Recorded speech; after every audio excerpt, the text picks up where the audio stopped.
All right, so today in this lesson we're looking at rational numbers, and we're also looking at graphing them on the number line.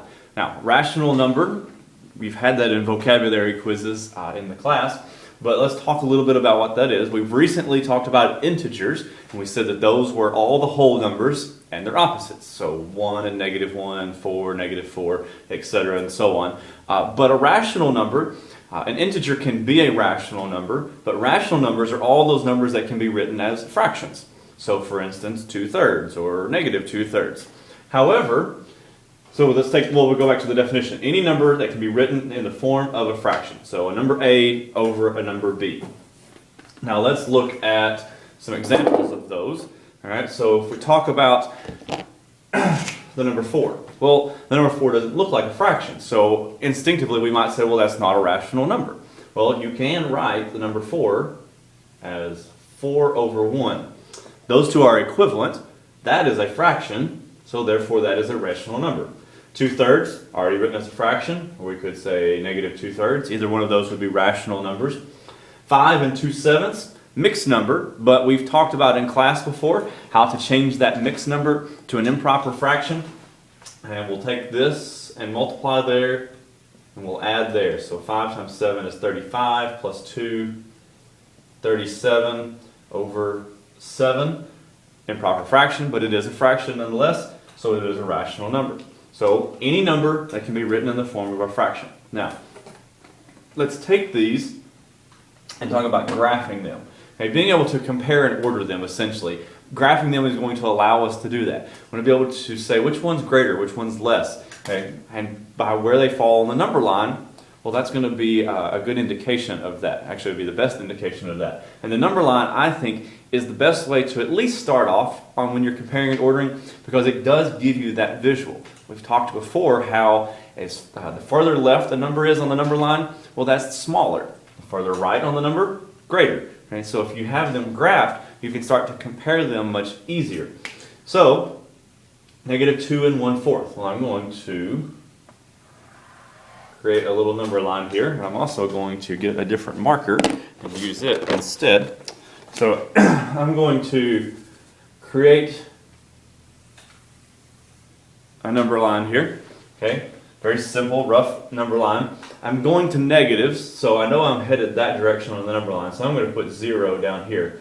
I've mentioned before that your number line, make it whatever works for you. Make it however best fits what you're needing to do. And in this case, I need all my numbers in the negative category, so I don't need 1, 2, 3, 4, 5, and 6 on there. That's not needed right now.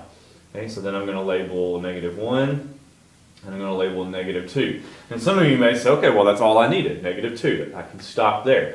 But notice I have just a little bit extra here. That's -2 and 1/4. So I'm going to go ahead and label -3. Now I've got a sentence starter here to kind of help us place this on the number line. -2 and 1/4 is between, well, it's between -2 and -3. Write that the other way. -2 and -3.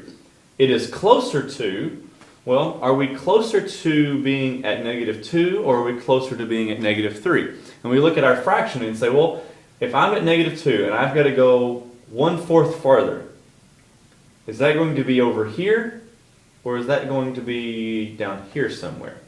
Okay, well, 1/4 is not all of the fourths. Okay? If I had all of them, I'd be down here. I only have one of them, so I am down here closer to -2. And to graph that, remember, we just place a dot there on the number line. We can label it. Okay? So it's between -2 and -3, but it is closer to -2. And if I look at this and I'm comparing and I say, okay, well, -2 and 1/4 is greater than -3. And I know that because the placement on the number line. This is to the right of -3. It makes it a greater number.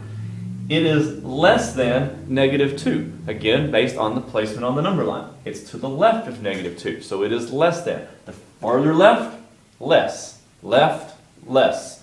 Okay? Further right, it gets greater. All right, let's try another one of those. -3 and 75/100 is between, well, let's go ahead and visualize this, and I'm going negative again, so I'm going to throw 0 over here, -1, -2, -3, and you may want to stop there, but notice I've got some extra change here. Okay, so -3 and some change, which means I have to go a little bit further, so I'm going to go ahead and throw -4 out there. Okay. It's between -3 and -4. I know it's somewhere in this area right here. It is closer to, well, if I have this here, 75 hundredths, I like to think money sometimes. If I had 75 cents, am I closer to having $1 or am I closer to having none? I'm closer to having $1. So I'm closer to rounding this on up to -4, which tells me that it's right there in that area, -3.75, -3 and 75 hundredths. Look at this. -3 and 75 hundredths is greater than -4 because it's to the right. It is less than -3 because it's to the left. Left, less. One more like that one. Draw my number line.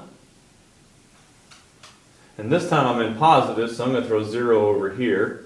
1 and 2.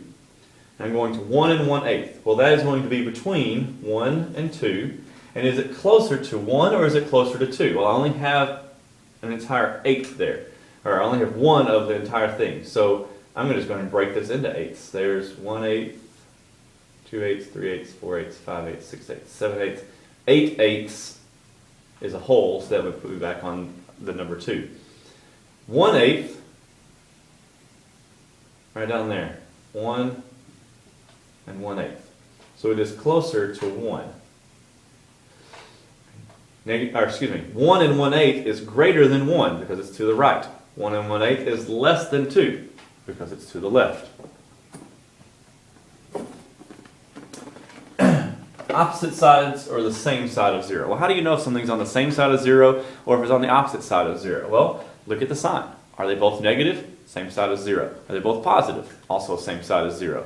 Is one negative and one positive? Now we're on opposite sides of 0. So a very basic concept, but just knowing what to look for. Okay, so I look and I go, well, here I've got 3 and 5/10. It's negative, -3 and 5/10, and positive 3 and 4/10. Opposites, they're on opposite sides because I can look at the signs and one is negative and one is positive. -4 and -4 and 12 hundredths. Negative, negative. They're on the same side. -5/10 and -2/3. Negative, negative. Also on the same side as 0. Now, lastly, this is a little bit of a review because we did this with integers as well. But let's talk about what's the opposite. Okay, these are rational numbers. We can write these as fractions. 5 and 1/4. Well, I want to go the exact same distance from 0, but I want to be on the opposite side of 0. Well, this is positive, so its opposite would be -5 and 1/4. Okay. -6 and 2/3. Its opposite, same distance from 0, just the reverse side of that.